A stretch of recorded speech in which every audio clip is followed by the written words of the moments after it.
I did not put an objective slide on here, and that was just because I simply forgot. I wanted to do that after I got all the slides done, but then I was so excited I got all the slides done, I forgot to come back.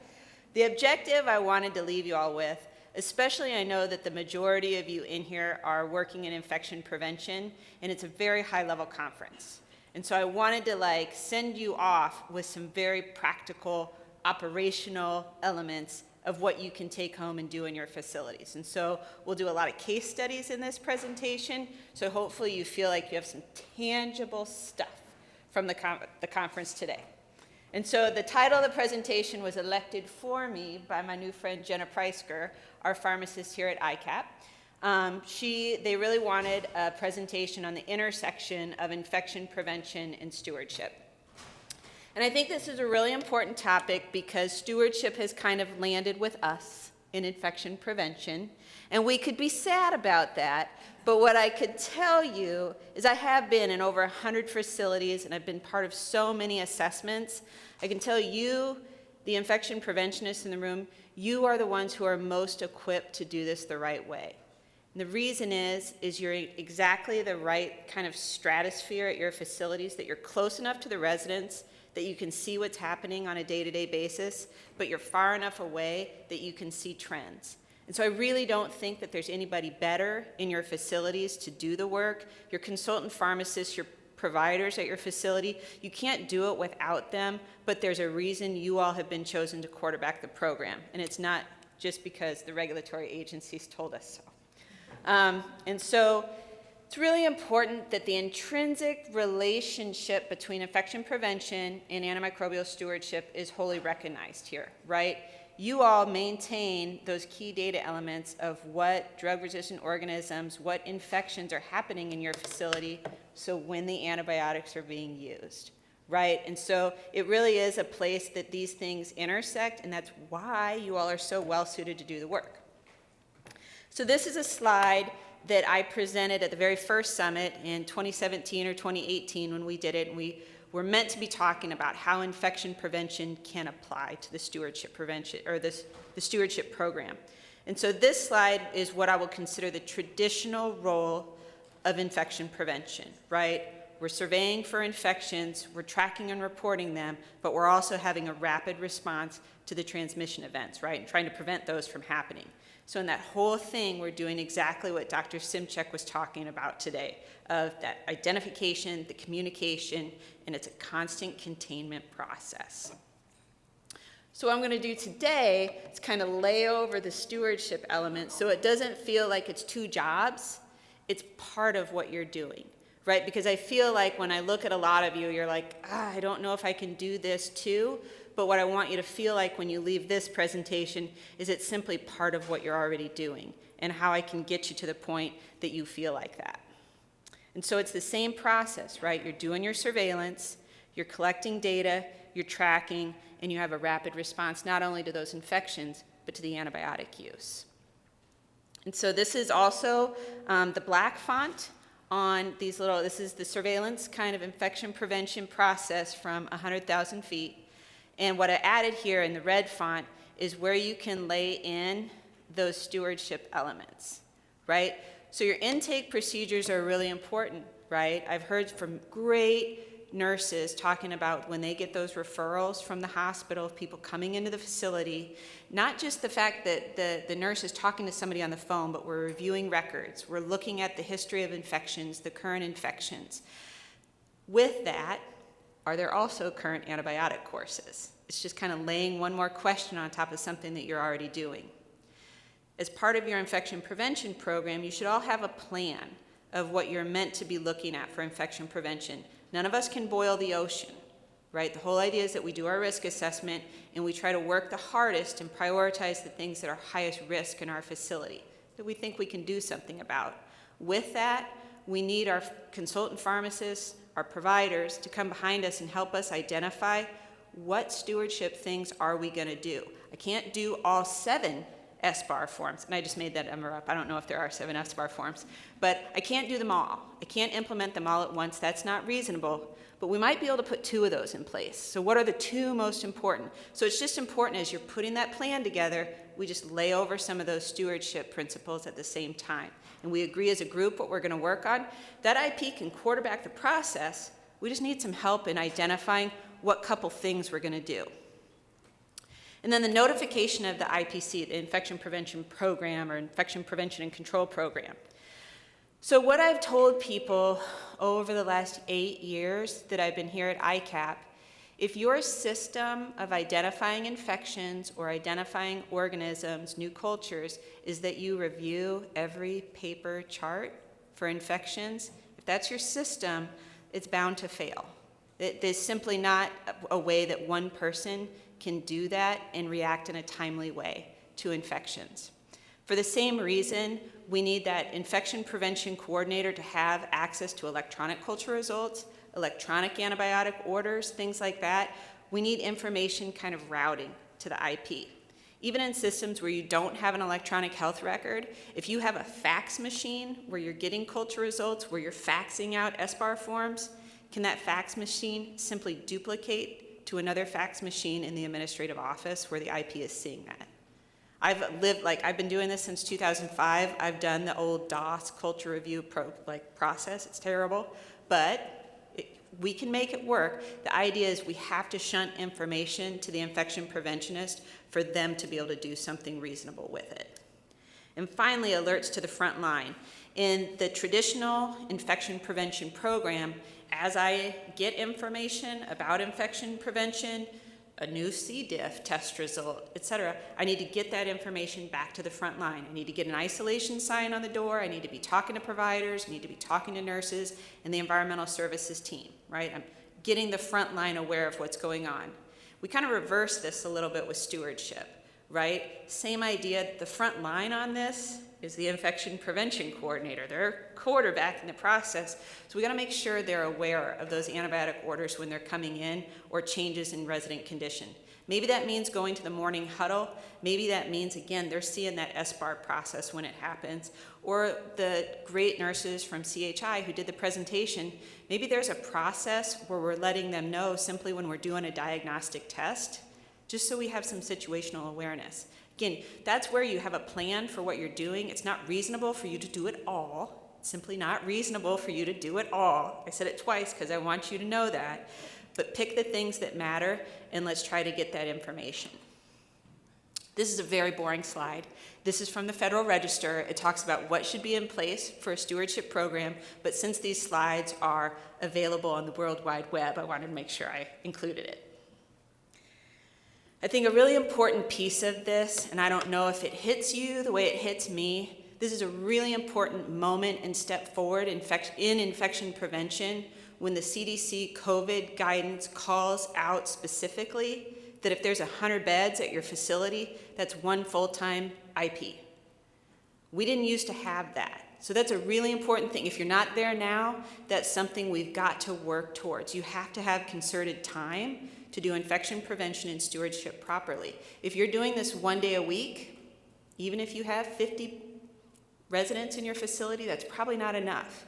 We're going to really have to distill down the elements that we think are critical for you to work on those or share the task. But this is a really important moment that the CDC is trying to get us that backbone that says there's a minimum requirement for time for an FTE. And so I don't know if Dr. Jump, she didn't know she did this for me, but I'm using a lot of the AHRQ tools in my presentation. So she teed me up perfectly. And so this is adapted from the AHRQ toolkit. This is just a little table of kind of why we do some of the things we do in stewardship and infection prevention. And I think Dr. Simjak's talk this morning about the importance of how we communicate things, these communication tools actually take some of the heat off the person who's communicating them. There's a reason that we have these tools. And so I'll just go through some of the reasons why we have these design principles in place, kind of an industry, non-clinical example, and then how we use it in healthcare. The first thing is considering standardizing care. So the example will be, think about when you go to the ATM to get your cash. How do we make it so that you don't drive away without leaving your card in the ATM? The card pops out before the cash does. It's a very simple process, but that's how we prevent mistakes from occurring. Important mistakes, right? And so we want to have things like that in stewardship, and I'm hoping if I'm here 8 years from now, we've gone this much further in antimicrobial stewardship. And the first step is these like care sets, standardized communication forms, so that when you're communicating to a physician, they put a lot of stock in what you as nurses say. So they're really listening, and if you're highlighting a particular element, like, I think it's a UTI, they're like, that nurse is right there with the resident, I'm gonna do what they say. So these communication tools really help you give them the information they need to make a decision, right? And it's not that you kind of accidentally highlighted something, it's a standardized communication tool. That's why we have these things like order sets. For example, if we're not supposed to use Cipro, it's really nice if the physician who's ordering the antibiotics on the order set, that's not the first thing they're guided towards, right? They don't have to reinvent the process every time. So that's why how we standardize care and why we do it. Independent checks is probably the most difficult aspect of infection prevention from my perspective. In the worst language, that's me looking over your shoulder to make sure you're doing the right thing. It's my least favorite part of being an infection preventionist. And so how will I sell that to you who's working on the ward, right? The way is when I come around and I'm doing an independent check, it's more education. Did you know? I'm going to use a did you know statement that when you fill out the SBAR that you're supposed to fill, like this other box, that should not be smelly urine. There's a reason we didn't put smelly urine on the SBAR communication tool. So that's that independent check. Looking at the standardized tool and seeing how it's going and seeing what we can do a little better. In the non-healthcare industry example, and if somebody wanted to challenge me, like, why are you always looking over my shoulder? I would tell you that you are beautifully designed to be efficient. You were designed as a human so well, you're constantly looking for efficiencies, even if you're not trying. You're going to throw away those things that you don't think are necessary. That's why you have somebody coming behind, because we're trying to keep people safe. The other thing I can tell you and compare it to, I'm not a great baker, but I sure know how to set an oven temperature, right? I know to put in 350 for a recipe that says 350 degrees, but even then, before I take a cake out of the oven, I check to make sure it's done, right? There's just simply variables that change that process that if there's worth it to do a little check at the end to make sure it's ready to go. And so finally, learning from problems. I'm thinking about your professional basketball players. These are the people who are, they are beautiful athletes. They know what to do. Do they just go and play games? No, they practice every single day, right? So even if I'm the very best nurse in the world, I'm going to have to practice a little bit. And that might mean that I have an algorithm at my workstation. It might mean that somebody comes behind me to see how I filled out a piece of paper, because again, I'm hardwired to look for efficiencies. Not because I'm lazy, not because I'm looking to do a resident wrong, I just happen to be very efficient. And so I think, again, Dr. Jump, it's like we planned it and we didn't. But stewardship is not an all or nothing chance. When I first came to stewardship in the early years of the grants, I thought we kind of only had one chance at doing antibiotics right. I've been so happy to learn that we have multiple steps in the process where we can affect that care and make it a little better. It's not all or nothing. And I think Dr. Jump really explained this well. And what I want you to have when you leave here is some tools. Not just like, I don't want you to have to be the provider if you're a nurse. I don't want you to have to be the pharmacist. But I can certainly give you a tool to help you communicate to those folks, hey, I think we as a team should take a look at this. And we'll come back to that in a case study, but I know that locally we've had some questions lately about Loeb and McGeer criteria, and I think it's worthwhile, and I think Dr. Simchek did a really good job talking about this, is knowing the cultural context of who you're talking to and what you're saying. And so I know many of you are actually very experienced with stewardship now. You know the difference between the Loeb and the McGeer criteria. If you have a provider sitting with you in your quality assurance program, you want to be using the Loeb criteria to talk to them about their clinical decision making. The Loeb criteria is purposely a little easier pass at using antimicrobials, right? I have perfect vision when I'm looking backwards, right? I have all the information in front of me. It's not fair for me as an IP to tell the clinician who was trying to save a resident's life, well, you should have known 4 days ago that this was in it. It's just simply not fair. So the Loeb criteria is designed for that moment in time. Should the antibiotics be started or not? There's some wiggle room there, but if you're doing that communication to providers, that's the most fair tool to compare them to. On the other hand, McGeer and NHSN are surveillance definitions. Those are really important for our program building because it's a very standard and strict definition of an infection. Standard and strict. I'm using my perfect hindsight when I look at these infections. Did they meet the criteria or did they not? And that's not meant to judge a provider, that's meant to look at my program. That I can compare a program here in La Vista, Nebraska, compared to Atlanta, Georgia, because we used exactly the same definitions. We can say, they're using this much, we're using this much, and in the beautiful future, we'll be able to benchmark ourselves to say, are you a high-performing facility, or do you need to stretch and do a little better? You know, if you're a high-performing facility, maybe it's just, let's just kind of set it and try to keep it going at this level. Maybe we can add a new element in. But for those who are performing lower, how do we need to switch that up and bring it to the right level? So Jenna, again, my wonderful stewardship pharmacist, had made me aware of the link at the bottom of this slide. It's a tool from the HAI program in Minnesota that talks about the difference between the Loeb and the McGeer criteria, and especially if you're new in infection prevention, or maybe you know you're gonna have newer IPs in your system. This is a great one to print out and to put in a binder or a toolkit for the facility, because that poor IP is gonna be asked, what's the difference? Why do we use these things? And it will really help script that answer for the IP. So that's the spiel of where we're at, and now we're gonna put it into place with some case studies. And luckily, nobody used the same case studies that I use. They're close, but they're not exactly the same, okay? So I will be asking for crowd participation with this. All right, so GH is an 84-year-old male, didn't come to breakfast because he doesn't have an appetite.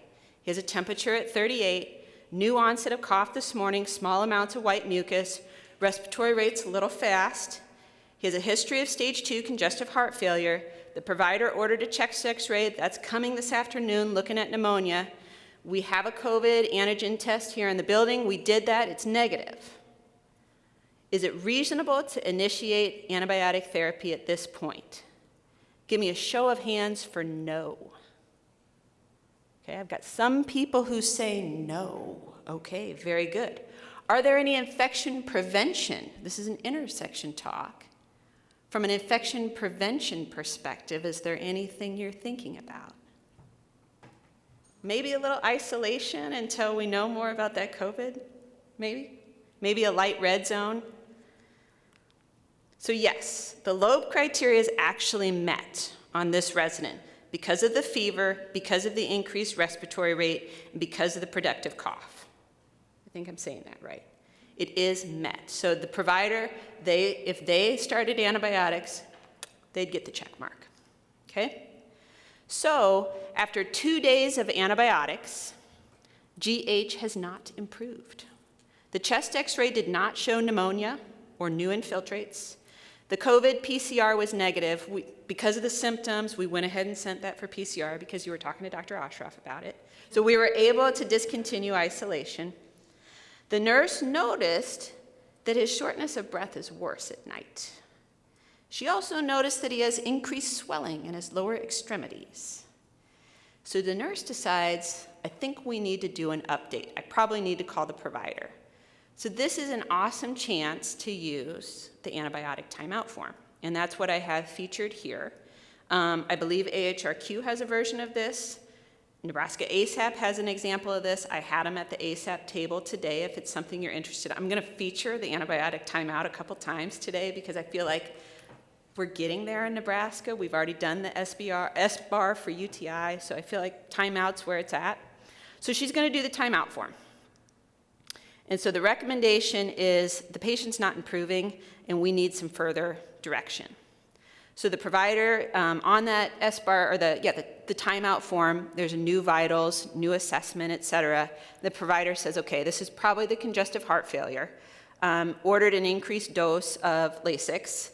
GH showed improvement after just 1 day of those diuretics. And the antibiotics, even though they were ordered for 5 days, they were able to stop them at day 4. So upon retrospective review for your program, GH did not meet the McGear criteria, okay? So again, Loeb is a little less strict. It's what we know in the moment.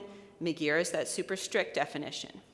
So here we have another crowd participation opportunity. Does this example exhibit a success for the resident? Yes or no? How about hands for no? I don't think that was a success for the resident. Does anybody raise their hand? Good. We think this is a success, right? Safe antibiotic care is safe resident care. Do you think it's a success? And I'm going to ask you for no, hands raised if you think it's a no. Do you think it's a success for the antibiotic, or do you not think it's a success for the antibiotic stewardship program? Awesome. Nobody says no.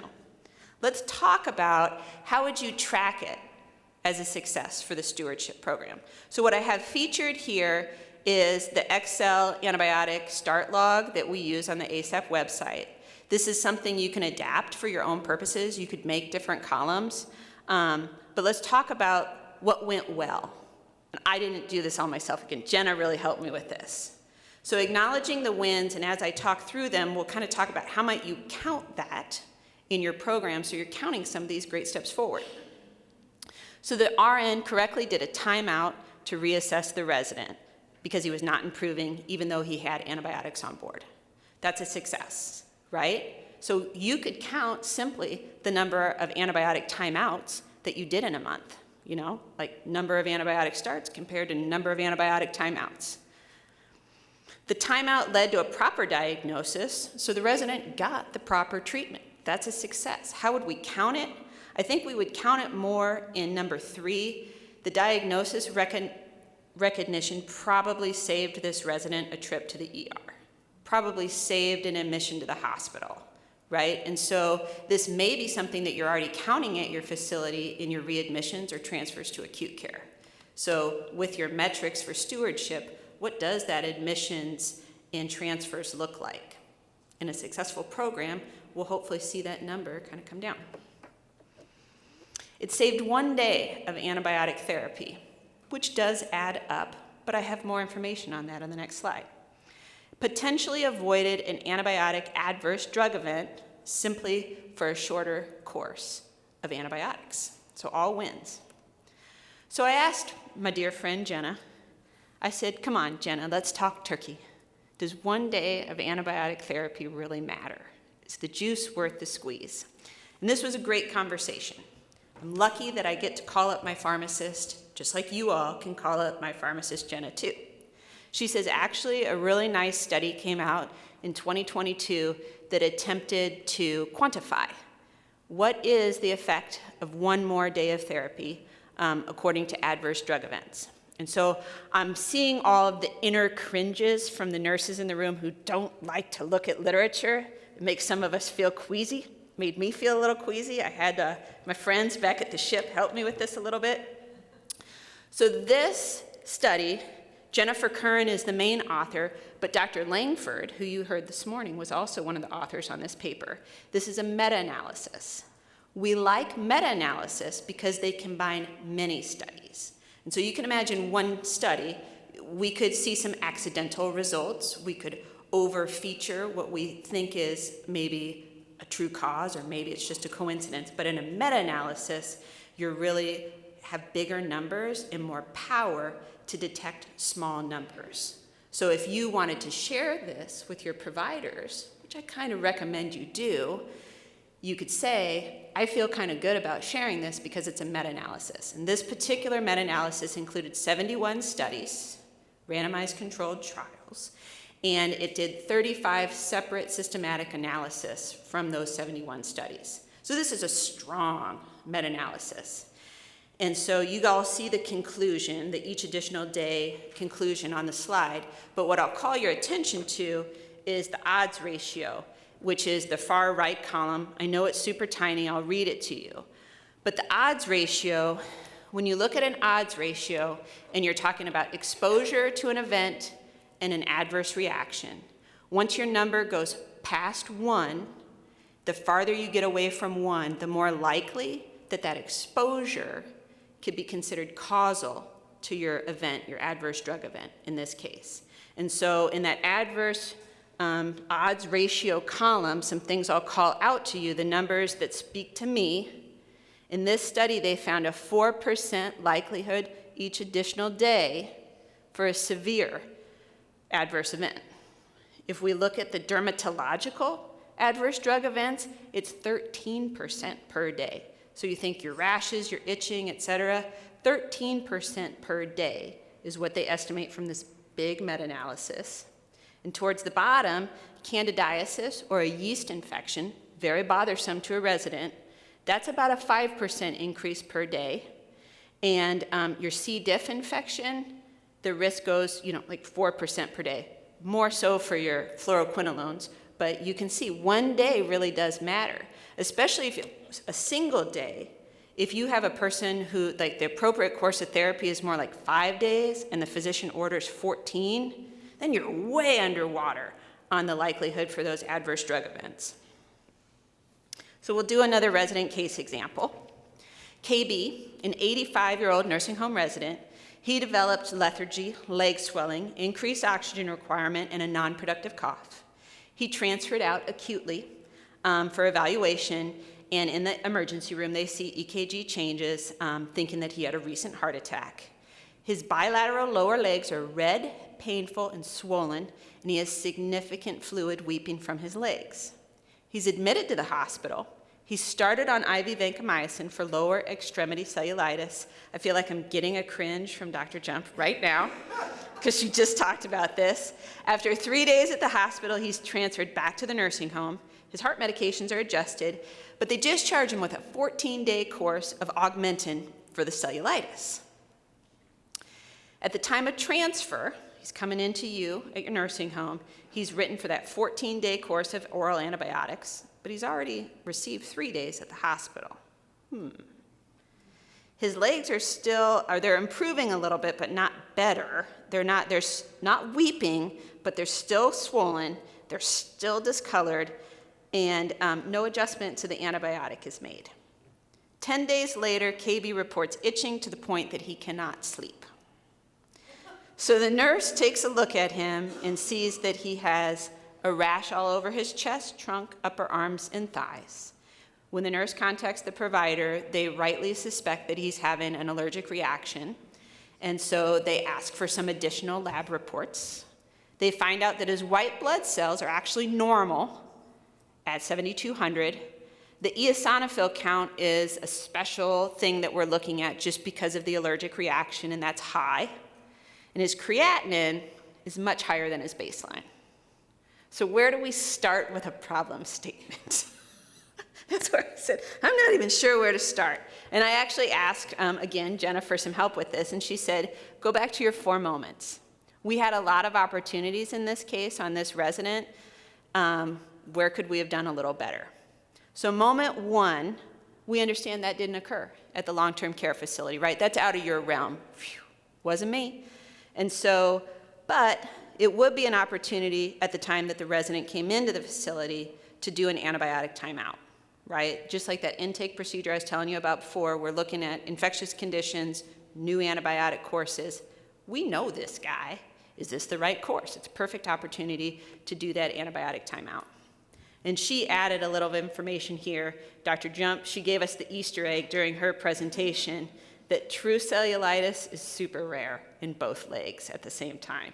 So more likely this was a situation, since he had decreased perfusion with his heart event, that he just being in the hospital, getting diuretics, having those legs elevated and wearing compression stockings would be more appropriate than the antibiotic course.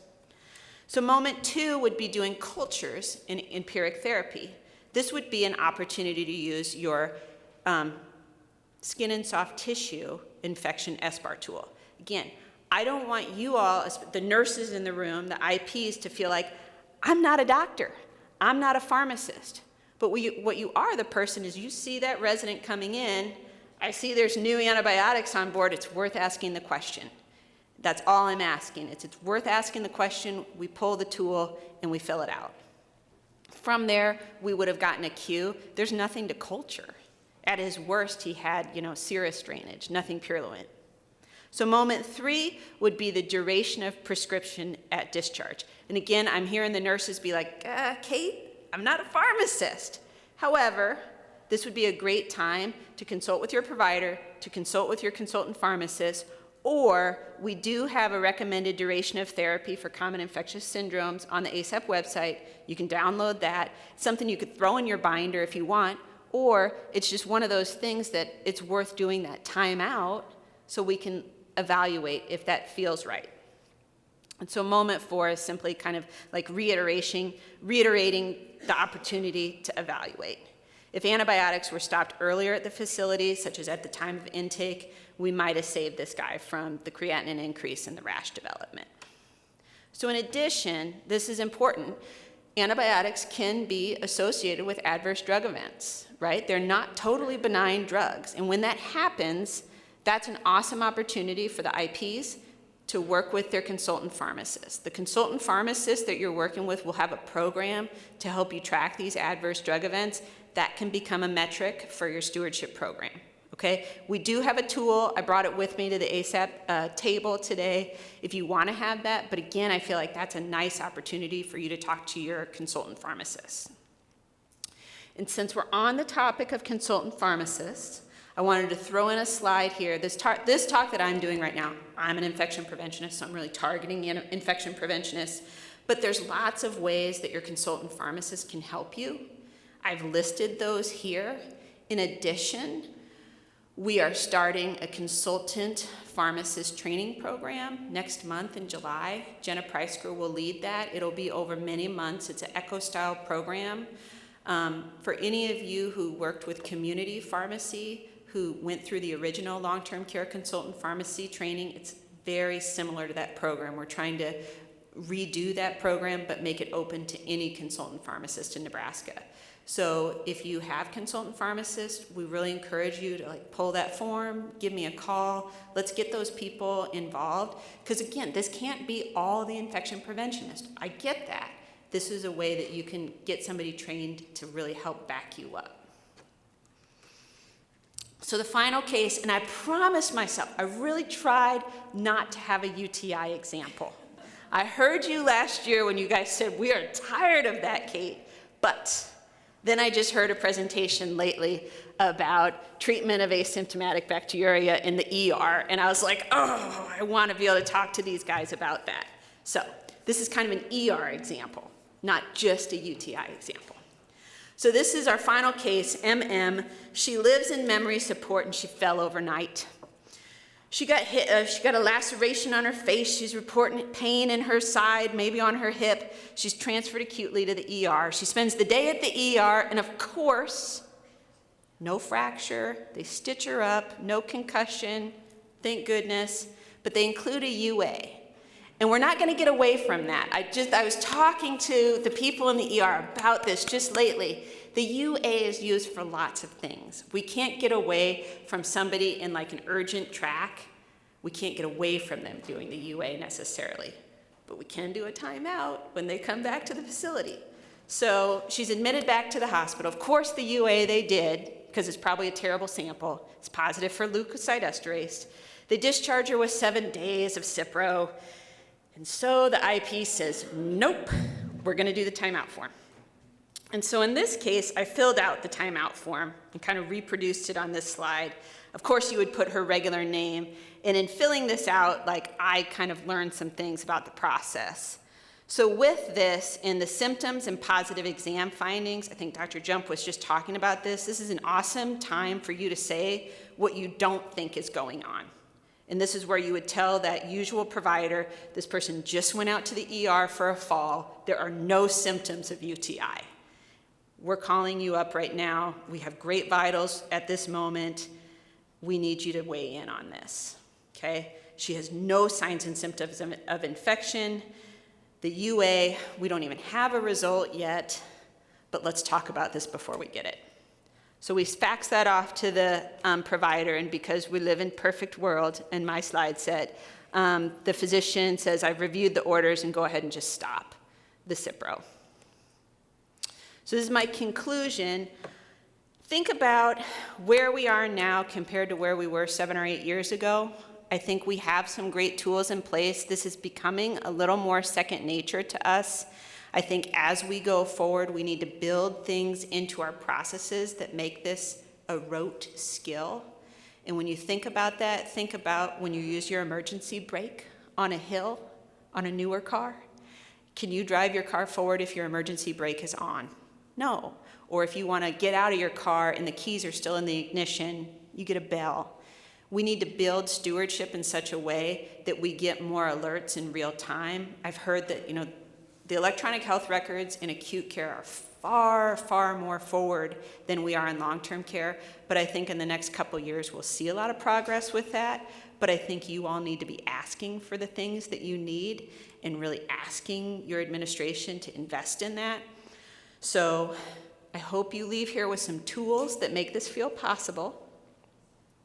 So I tried to kind of that same graphic that I used earlier, and I added some tools onto those different points. For example, if there's a current antibiotic order when people are coming in, go ahead and do the timeout. Think about your computer alerts to identify, can you get a list of antibiotic starts? Can you look at an actual report of that on a daily basis in your facility? Can that be kind of the alert to you on the front line? So think about things like that. And with that, I'll close it up. 4 minutes.